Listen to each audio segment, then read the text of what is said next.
जय सिया राम। तो कल तक हमने अपनी प्यारे कथा रसिक श्री सीताराम जी को श्रवण कराया कि रामदास बाबा जी के गुरुदेव कितने अद्भुत संत थे, क्या प्रभाव था उनका। नवाब तक उनके आगे झुक जाया करते थे। तो अब रामदास काठिया बाबा अपने गुरुदेव की खूब प्रेम से सेवा आदि किया करते थे, लेकिन अब देवदास जी महाराज को अपने भौतिक शरीर का त्याग करना था, नित्य धाम को जाना था। लेकिन वे जानते थे कि रामदास काठिया बाबा के रहते ये बड़ा कठिन हो जाएगा, वे हमें जाने ही नहीं देंगे। उनमें भी तो खूब सामर्थ्य है, भजन का बल है और प्रेम भी है। तो इसलिए एक दिन देवदास बाबा जी ने रामदास बाबा जी को आदेश दिया द्वारका धाम दर्शन करके आने का। अब गुरुदेव की आज्ञा कैसे टाले, तो रामदास काठिया बाबा चले गए द्वारिका जी दर्शन करने और वे द्वारिका धाम गए और इधर गुरुदेव ने अपना पार्थिव शरीर छोड़ दिया, नित्य धाम को प्रस्थान किया। अब तक फोन आदि तो नहीं होते थे जो तुरंत सूचना मिल जाए, और वे वहां पहुंच चुके थे, किसी ने बताया ही नहीं। जब तक अब वे द्वारिका से लौटकर आए तो उन्हें सब कुछ पता चला। गुरुदेव का आसन शून्य दिखा कि गुरुदेव कहाँ गए, हमें छोड़कर क्यों चले गए। हम अंतिम समय अपने गुरुदेव के पास भी नहीं हो पाए। अब तो उनके शोक की सीमा ना रही, उन्मत्त हो गए। उसी तरह निरंतर रुदन करते जाते, विलाप करते रहते, अपनी जटाजूट उखाड़ने लगते। इतने दुखी हो गए, ना भोजन करते ना निद्रा लेते, निरंतर क्रंदन ही करते रहते, रोते ही रहते। 7 दिन बीत गए इसी भांति।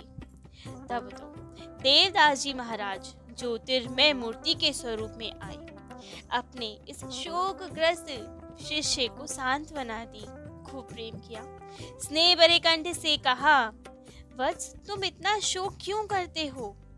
मेरी मृत्यु कब हुई है? केवल मेरे इस भौतिक जीवन का ही तो समापन हुआ है, ये लीला ही तो समाप्त हुई है। तुम्हारे मेरे बीच कोई व्यवधान नहीं होगा। मैं आवश्यकता अनुसार बीच बीच में तुम्हें दर्शन देने आता रहूंगा। तुम शांत हो जाओ, मैं तुमसे दूर नहीं हूँ कभी। जब गुरुदेव ने इतना समझाया तब उन्हें थोड़ी शांति मिली कि हाँ, मेरे गुरुदेव मेरे पास हैं, दर्शन देने आएंगे। इसी समय से रामदास बाबा जी का श्री रामदास काठिया बाबा के रूप में अभ्युदय हुआ, क्योंकि गुरुदेव ने उन्हें काठ का आड़बंद दिया, अर्थात काठ की लंगोटी पहनाई। काठ अर्थात लकड़ी की, इसी से उनका नाम काठिया बाबा पड़ा, जो काठी की अर्थात लकड़ी की आड़बंद पहने, लंगोट पहने। कितनी कठिन साधना करते थे वे, क्योंकि अब वो इतनी बड़ी होती थी, उसमें से उसको लेटा भी नहीं जाता था। कैसे समाधान हो, कैसे लेटे, सीधा लेट भी नहीं पाते होंगे। तो रेतीले स्थान पे वहां थोड़ा गड्ढा खोद के तब क्षण भर के लिए थोड़ा विश्राम करते थे, वरना निरंतर भजन साधन करते थे। अब भजन साधन के इस दुर्गम पथ से गुरुदेव ने उन्हें ले जाकर उन्नत स्थान पे खड़ा कर दिया।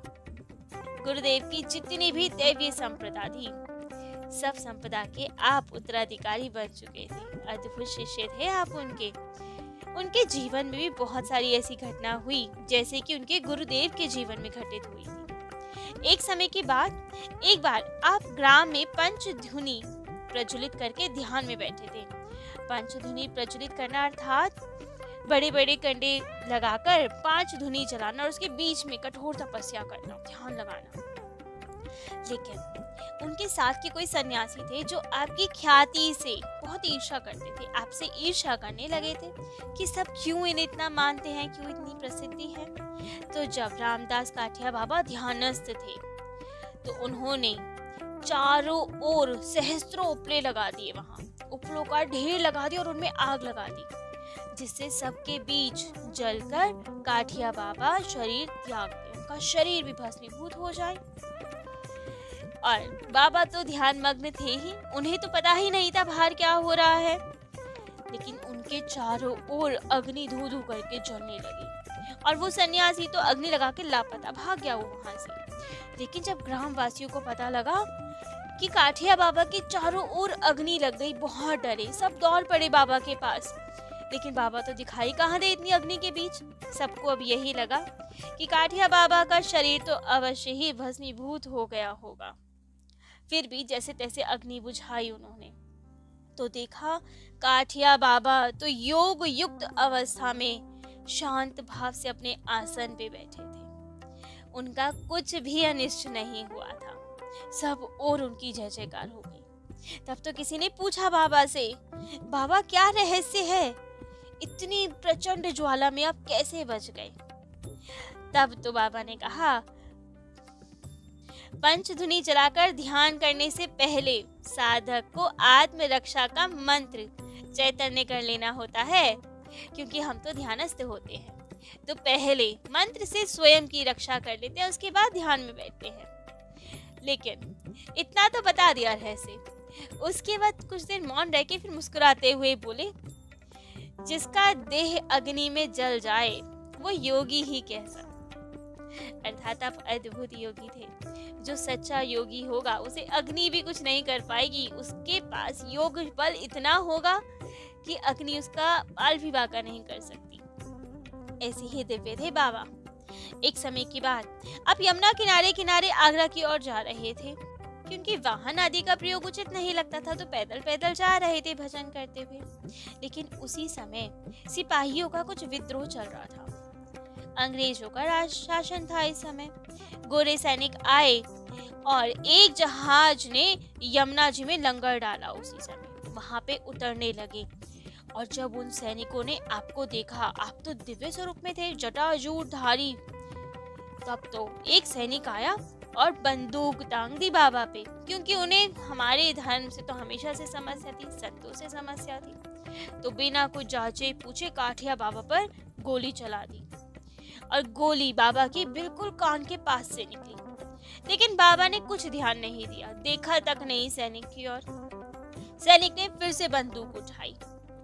अब ये देख के तो बाबा ने अपने नेत्र बंद किए और एक क्षण के लिए अंतर्लीन हो गए। जाने क्या बोला उन्होंने, कौन सा मंत्र किया कि तुरंत उस सैनिक की बंदूक छूटकर जमुना जी में जा गिरी। तब तो सब गोरे सैनिक बहुत डर गए, समझ गए ये कोई सिद्ध महात्मा है, शक्तिधारी महापुरुष हैं ये। तब तो उन सैनिकों ने अपनी टोपी सर से उतारी और आपको प्रणाम किया, क्षमा मांगी अपने कृत्य के लिए। एक बार ऐसी भ्रमण करते करते, परिवर्जन करते करते आप भरतपुर पहुंचे। वहां अनायास आपके जीवन की एक सबसे महत्वपूर्ण घटना घटी। ऐसी घटना जिसने आपके हृदय को आनंद से भर दिया। सैलानिका कुंड के निकट आपको आपके इष्ट देव, आपके प्रभु ठाकुर जी श्री रामचंद्र जी के दर्शन हुए। स्वयं काठिया बाबा ने इसका वर्णन किया है अपने शब्दों में। उन्होंने कहा है, रामदास को राम मिला, सैलानिका कुंडा, संतन को सच्चा माने, झूठा माने गुंडा। भरतपुर के ईश्वर दर्शन के पश्चात, ठाकुर जी की प्राप्ति के पश्चात आपके जीवन में आचार्यत्व का गुण उत्पन्न हुआ। अब आप दीक्षा देने के लिए तैयार होने लगे। गरीबदास बाबा, भगवान दास जी, ठाकुर दास जी, नरोत्तम दास जी आदि आपके बहुत सारे शिष्य हुए। और धीरे धीरे अब इतने सारे शिष्य थे तो आश्रम भी होना था, कहाँ ठहरे, तो इसलिए असंख्य शिष्यों ने उनका धीरे धीरे एक आश्रम भी बनवाया। आपके शिष्यों में अधिकांश बांग्लादेश के भक्तगण थे। शिष्य की संख्या बढ़ने पर आवश्यक हो गया था कि आश्रम अब स्थायी रूप से रहे, तो आप मना नहीं कर पाए। तो आपने वृंदावन में आश्रम बनाने का निश्चय किया। सर्वप्रथम वहां गंगा जी के कुंज के निकट वाले घाट पर वट वृक्ष के नीचे आपने आसन जमाया, वहीं भजन साधन किया, शिष्यों को दीक्षा दी। कुछ समय बाद कैमार वन अंचल के एक बगीचे में फूस की झोपड़ी बना के रहने लगे। धीरे धीरे इस झोपड़ी ने एक विशाल आश्रम का रूप धारण कर लिया, जो कि आजकल श्री रामदास काठिया बाबा के आश्रम के नाम से प्रसिद्ध है। शिष्यों के प्रति श्री रामदास काठिया बाबा की दृष्टि हमेशा बहुत तीक्ष्ण रहती थी, सजग रहती थी। सब पे ध्यान रखते थे कि सब भजन कर रहे हैं या नहीं, कोई गलत आचरण तो नहीं कर रहा, बहुत सतर्क रहते थे। एक समय के बाद उनके शिष्य प्रेमदास जी उनका सानिध्य छोड़कर कहीं चले गए। बिना गुरुदेव की आज्ञा लिए ही स्थान का त्याग कर अन्यत्र कहीं चले गए। लेकिन कुछ दिनों बाद परेशान होकर वापस आश्रम में लौट आए। उस समय बाबा आसन पे लेटे हुए थे। प्रेमदास जी आए और उनके अपने गुरुदेव के निकट जाके बैठे सेवा करने के भाव से, और धीरे धीरे पद सेवा करने लगे गुरुदेव की। उन्हें तो लग रहा था कि शायद गुरुदेव को पता ही नहीं मैं कहीं गया भी था, तो इसलिए बिल्कुल सहज भाव से धीरे धीरे पद की सेवा करने लगे। लेकिन इतने में वे क्या देखते हैं कि उनके हाथ तो केवल शून्य शैया पे ही चल रहे हैं, वहां तो बाबा है ही नहीं। अभी तो चरण चापन कर रहे थे, लेकिन अब काठिया बाबा तो वहां है ही नहीं, वे तो केवल आसन को ही दबा रहे हैं। बड़े हैरान हुए कि गुरुजी कहाँ अंतर ध्यान हो गए। समझ गए कि हमारे गुरुदेव तो सिद्ध संत है। वे जान गए कि हमने क्या किया, बिना आज्ञा के हम स्थान छोड़ के चले गए, इसलिए हमसे रुष्ट होके गुरुदेव अंतर ध्यान हो गए। और ये विचार आते ही अब तो खूब रुदन किया उन्होंने, खूब रोया, गुरुदेव को पुकारा। तब तो गुरुदेव द्रवित हुए। थोड़ी देर में उन्होंने देखा वापस गुरुदेव शैया पे आ गए, शरीर उनका वहीं वापस प्रकट हो गया और उसी निश्चल भाव से विश्राम करते हुए उन्हें पाया। और तुरंत जब वे हैरान से खुशी के कारण देख रहे थे कि बाबा वापस आ गए, तब तो काठिया बाबा ने कहा, क्यों रे, मेरे इस प्रकार चले जाने से यदि तुझे सुख हो तो बता, मैं चला ही जाता हूँ। यदि इस बूढ़े को छोड़कर तू इधर उधर भागता रहेगा तो इसकी सेवा कौन करेगा, ये बता। तब तो प्रेमदास जी अवाक रह गए, समझ गए कि गुरुदेव को सब भान है, उन्हें सब पता है। बहुत दुखी हुए कि मैं इस ध्यान के क्रियाकलापों को ना समझने के कारण उन्हें छोड़कर चला गया। उचित नहीं किया मैंने गुरुदेव को छोड़कर। और उसके बाद से फिर कभी स्थान छोड़कर नहीं गए, खूब सेवा की अपने गुरुदेव की। बाबा के प्रधान शिष्य थे संत दास काठिया बाबा जी। इनका भी चरित्र श्रवण करेंगे हम कभी। आपका पूर्व आश्रम का नाम था तारा किशोर चौधरी जी। वे वकील थे। उस समय उन्होंने बाबा के केवल 2-3 बार ही दर्शन किए थे, दीक्षा नहीं ली थी। और बाबा ने उनसे कहा था कि रात्रि में चतुर्प्रहर होने पर ही उठ जाया करो, जल्दी उठा करो, सुबह ध्यान लगाया करो। लेकिन अभ्यास के कारण या आलस के कारण वे उठ ही नहीं पाते थे सुबह जल्दी। तब तो एक दिन शेष रात्रि में ही वे सो रहे थे। उन्होंने सुना कि कोई उन्हें कह रहा है, ओरे उठ उठ। अब उस समय जब वे नहीं उठे, ध्यान नहीं दिया आवाज पे, उठे नहीं, तब तो ऊपर से एक ईंट का टुकड़ा आके उन पे गिरा। और तब तारा किशोर बाबू चौंके उठ बैठे कि अरे ये क्या हुआ, कहाँ से आई ये, कोई मस्करी तो नहीं कर रहा। लेकिन जब छत पे देखा तो कहीं उसमें छेद ही नहीं था, कहीं कुछ था ही नहीं, कोई आसपास नहीं था। बड़े हैरान हुए कि ईंट कहाँ से आई, जब छत में ही छेद नहीं तो ईंट कहाँ से आई। तुरंत समझ गए कि बाबा की ही कृपा है, हम सुबह नहीं उठ पाते जल्दी, जिस समय बाबा चाहते हैं नहीं कर पाते भजन, इसीलिए ही बाबा ने आज हमें ऐसे जगाया। और उस दिन के बाद से शेष रात्रि में ही वे उठने लगे, ध्यान भजन करने लगे। आप ही के एक घनिष्ठ मित्र थे श्री विजयलाल चट्टोपाध्याय जी। एक दिन जब वे उनसे मिलने आए तो उनके बैठक में देखा कि वहां दीवार पर एक साधु का चित्र लगा हुआ है। बड़े व्यग्र हुए, पूछा कि अरे ये संत भगवान कौन है। तब तो तारा किशोर बाबू ने बताया कि मेरे गुरुदेव हैं ये, वृंदावन के प्रसिद्ध संत श्री रामदास काठिया बाबा। तब तो विजयलाल जी ने कहा, अरे मैंने देखा है इन्हें कहीं पे। कुछ समय पहले ही मैं स्वास्थ्य लाभ करने के लिए साओताल परगना गया था और मैं जहाँ वहाँ ठहरा हुआ था वहीं के पास में अश्वत्थ का वृक्ष था, उसी के नीचे ये संत भगवान धूनी रमा के बैठे रहते थे। मैंने 3 बार इन महात्मा के दर्शन किए और मैं रोज इनके पास जाता था और ये भी मुझे देख के बहुत प्रसन्न होते थे, मेरा आदर सत्कार करते थे, बहुत प्रेम से मुझे उपदेश दिया करते थे। लेकिन जब एक बार तारा किशोर बाबू वृंदावन गए और बाबा से इस संबंध में प्रश्न किया कि आप साउताल गए थे परगना और वहां पे मेरे मित्र को आपके दर्शन हुए थे, तब तो सबने बताया कि बाबा तो कहीं गए ही नहीं थे उस समय वृंदावन को छोड़कर, बाबा तो वृंदावन में ही थे। और तब बाबा ने कहा कि यहाँ रहते हुए भी मेरी मूर्ति को, मेरे स्वरूप को बहुत लोग अन्य स्थान पे दर्शन करते हैं। ये रहस्य है, तुम अभी नहीं समझ सकोगे, पीछे सब जान जाओगे। एक समय की बात, वृंदावन में कुंभ मेला लगा था। देश देशांतर के बहुत सारे वैष्णव वहां ब्रजधाम में आए हुए थे और सबके समर्थन से श्री श्री 108 स्वामी रामदास काठिया बाबा को वृंदावन के महंत, कुंभ मेले के चारों संप्रदाय के महंत के पदों ने नियुक्त कर दिया गया था। प्रथा अनुसार वृंदावन के महंत को प्रत्येक रूम में जाना होता है और सब ने मिलकर अब आपको नियुक्त कर दिया था। तो एक बार अपनी साधु मंडली लेके उज्जैन कुंभ में गए, क्योंकि प्रथा के अनुसार आपको जाना पड़ा। लेकिन मार्ग में उन्होंने देखा कि बहुत सारे वैष्णव साधु मेले से वापस आ रहे हैं। बड़े हैरान हुए कि कुंभ में तो सब जाते हैं, ये वापस क्यों आ रहे हैं, अभी तो शुरू हुआ है कुंभ। तो तब आपने जाके पूछा उनसे कि आप वापस क्यों आ रहे हैं कुंभ से।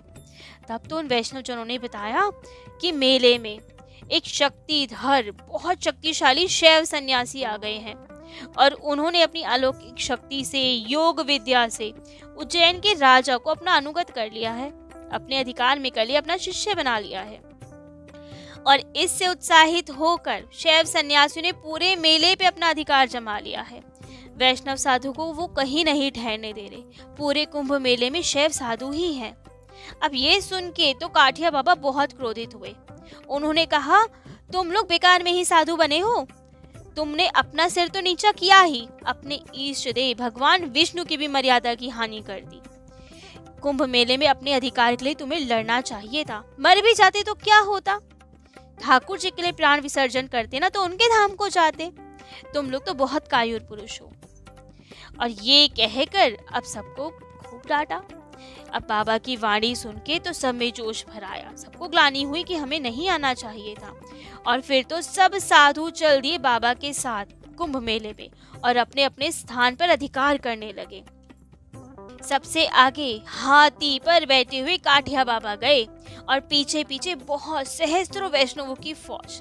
अब तो आपके स्वरूप को देख के, आपके प्रभाव को देख के किसी की हिम्मत ही नहीं हुई आपको कुछ बोले।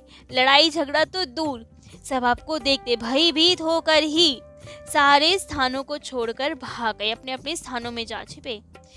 अब काठिया बाबा की अलौकिक शक्ति ही थी या कोई उनका इंद्रजाल, कह नहीं सकते, लेकिन किसी का भी साहस ही नहीं हुआ आपका विरोध करने का। काठिया बाबा जैसे शक्तिशाली थे, पराक्रमी महात्मा थे, वैसे ही क्षमाशील भी थे। उनके आश्रम में एक रसोइया था, पुष्कर दास जी, जो बहुत अर्थलोभी थे। उन्हें न जाने कैसे ये भ्रम हो गया कि बाबा अपनी आड़बन में तो बहुत सारी अशर्फियाँ रखते हैं। लकड़ी की तो आड़बन बड़ी सी है, तो इसमें खूब सारी अशर्फियाँ छुपा के रखते हैं बाबा। तो उसने धन के लोभ में 2 बार बाबा की हत्या का षड्यंत्र किया, लेकिन सफल नहीं हो सका। सब कुछ जानकर भी बाबा उसे बार बार क्षमा करते गए, कुछ नहीं कहा उसे। लेकिन अंतिम बार उसने 2 तोले आर्सेनिक विष लिया और रोटी में मिलाकर बाबा को खिला दिया। बाबा को उससे बहुत कष्ट हुआ, भूमि पर लोटपोट होने लगे, उनका पेट फूलने लगा। काठ की तो आड़बन थी, वो स्ट्रेचेबल तो नहीं होती जो खिंच जाए।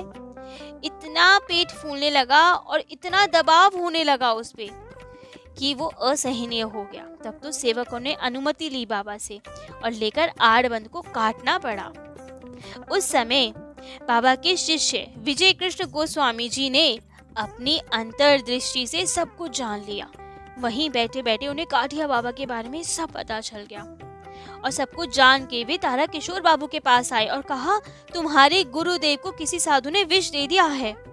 ये सुनते ही तारा बाबू तो भागे भागे वृंदावन को आए और देखकर चकित रह गए कि पुष्कर दास अभी भी वहीं पे ही है और रोग शैया पे लेटे हुए बाबा की सेवा कर रहा है, उन्हें दवाई आदि दे रहा है, व्यवस्था कर रहा है। तब तो उनसे रहा नहीं गया ये ढोंग देखकर और गरज कर कहा, बाबा इस दुरात्मा को अभी आश्रम से बाहर निकालो, इसी ने ये सब किया है।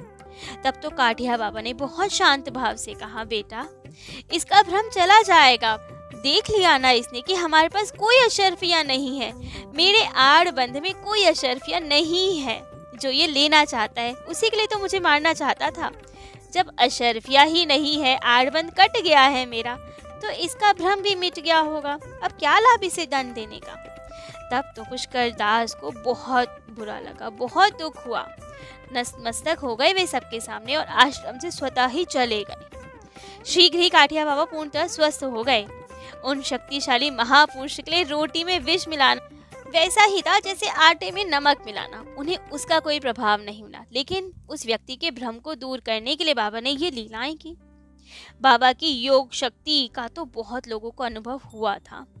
लोग अधिकतर आपको योगी पुरुष, असाधारण प्रतिभा वाले पुरुष ही जानते थे, लेकिन आपके हृदय में जो प्रेम था उसकी धार तो कोई कोई ही देख पाता था, सब नहीं जान पाते थे। कभी कभी वो धार बाहर फूट पड़ती थी, तब लोग देख के बहुत विस्मित होते थे। ऐसा ही हुआ था एक बार, जब आश्रम के ठाकुर जी श्री बिहारी जी और राधिका रानी, उनको लेकर शोभा यात्रा निकाली गई थी वृंदावन में। तब तो सब लोगों ने आपका प्रेम स्वरूप देखा। सबने देखा कि आपके प्रत्येक रोम से श्वेत धारा निकल रही है, पसीने की बूंद निकल रही है, हर एक रोम से प्रवाहित हो रही है। संतदास बाबा बड़े परेशान कि लग रहा है बाबा को गर्मी लग रही है, पंखा लेके हवा करें आपको। तब तो काठिया बाबा ने कहा, बेटा तुम जो समझ रहे हो वे बात नहीं है, ये गर्मी के पसीने नहीं है जिसे पंखे की हवा से निवारण किया जा सके, यह एक प्रकार का प्रेम ज्वर है। मैंने आज श्री राधा जी के विग्रह को चारों ओर से ब्रज गोपिकाओं के दर्शन के साथ देखा है। राधा रानी दिख रही है ना तुम लोगों को, लेकिन मुझे समस्त गोपिका दिख रही हैं यहाँ पे, और उन्हीं सबके दर्शनों के कारण ये प्रेम जर हो गया है। ऐसे पहले भी कई बार हो चुका है। एक बार तो 1 महीने तक ऐसा ज्वर रहा था बाबा को, तब उनके शरीर से एक जल बूंद भी नहीं निकला था। सारा शरीर प्रेम की ज्वाला में तप रहा था उस समय। शरीर के हर एक रोम, हर एक जटा हमेशा खड़े रहते थे कांटे के जैसे, ऐसा भावावेश होता था उन्हें। लेकिन अब बाबा की इच्छा ये भौतिक शरीर के त्याग की हो गई थी, धाम को जाने की हो गई थी, दिव्य धाम को। तो सन 1910 के माघ मास की अष्टमी को मध्य रात्रि के समय काठिया बाबा बहुत स्वस्थ अवस्था में थे, बिल्कुल स्वस्थ थे, कोई कह ही नहीं सकता था वृद्ध है या रुग्ण है। तभी बाबा ने अपने एक सेवक रामफल को बुलाया और कहा कि मेरे लिए जरा पानी लेकर आओ। अब वे तुरंत पानी लेकर आया बाबा के लिए। बाबा ने पानी पिया और कहा, रामफल ले भाई, तेरे हाथ का जल पी लिया हूँ अब मैं, अब तू जाके सो जा, हम भी जाएंगे। वे तो बाबा के इस इशारे को समझ नहीं पाया और जाके सो गया। थोड़ी देर बाद जब 2 सेवक आए, उनकी निद्रा भंग हुई तो देखा कि ये क्या, बाबा के आश्रम में बहुत दिव्य ज्योति प्रकाशित हो रही है, सब और दिव्य प्रकाश छा रहा है। और तभी वे भागकर बाबा के कक्ष में गए, लेकिन उन्होंने वहां देखा कि आसन पर निष्पन्द भाव से बाबा बैठे हुए हैं, लेकिन उनकी श्वास प्रश्वास बंद है, श्वास नहीं चल रही है। तब तो सबने जाना कि बाबा ने क्या संकेत दिया था, कहाँ जाने की बात की थी। 2 दिन बाद गुरुदेव के परलोक गमन जाने की बात संत दास जी को पता चली। वे तुरंत वृंदावन आए और आके जब आश्रम में प्रवेश हुए, तब उन्होंने देखा कि काठिया बाबा के दर्शन ना होने के कारण आश्रम की जितनी गैयाएं हैं सब निरंतर अश्रुपात कर रही हैं, बहुत रो रही हैं सब गैया। जब आश्रम के अंदर गए, भीतर मंदिर में गए, तो उन्होंने देखा कि आश्रम के श्री विग्रह ठाकुर जी श्री राधिका जी के कपोलों से टप टप अश्रुधार गिर रही है, आंसू टपक रहे हैं उनके नेत्रों से। खूब रुदन कर रही है राधा रानी भी। प्रथा अनुसार अब 13वें दिन बाबा का भंडारा किया गया। उस दिन तक लगातार राधा रानी के नेत्रों से अश्रुधार बहती ही रही और दोनों स्वरूप ठाकुर जी और राधा रानी दोनों का मुख मलिन ही दिखा। भंडारे के बाद जाकर राधा रानी के अश्रु बंद हुए और दोनों के मुख मलिन जो थे उन वो भाव थोड़े थोड़े जाते रहे, लेकिन लगातार 13 दिन तक अश्रुधार बहने के कारण राधा रानी के नेत्र कुछ विरूप हो गए और ऐसा हुआ कि उन्हें बदलना पड़ गया। तब तो उनके अंगराग दोबारा किए गए, दोबारा दूसरे नेत्र लगाए गए, क्योंकि इतना रुदन किया राधा रानी ने काठिया बाबा के जाने से कि नेत्र ही विरूप हो गए उनके। तो ऐसे अद्भुत संत थे श्री काठिया बाबा, श्री रामदास काठिया बाबा। तो आज काठिया बाबा का चरित्र तो यहीं विश्राम देते हैं। कल अपने प्यारे कथा रसिक श्री सीताराम जी को आप ही के शिष्य श्री संत दास काठिया बाबा का चरित्र श्रवण कराएंगे। आज के लिए इतना ही। जय जय श्री सीताराम।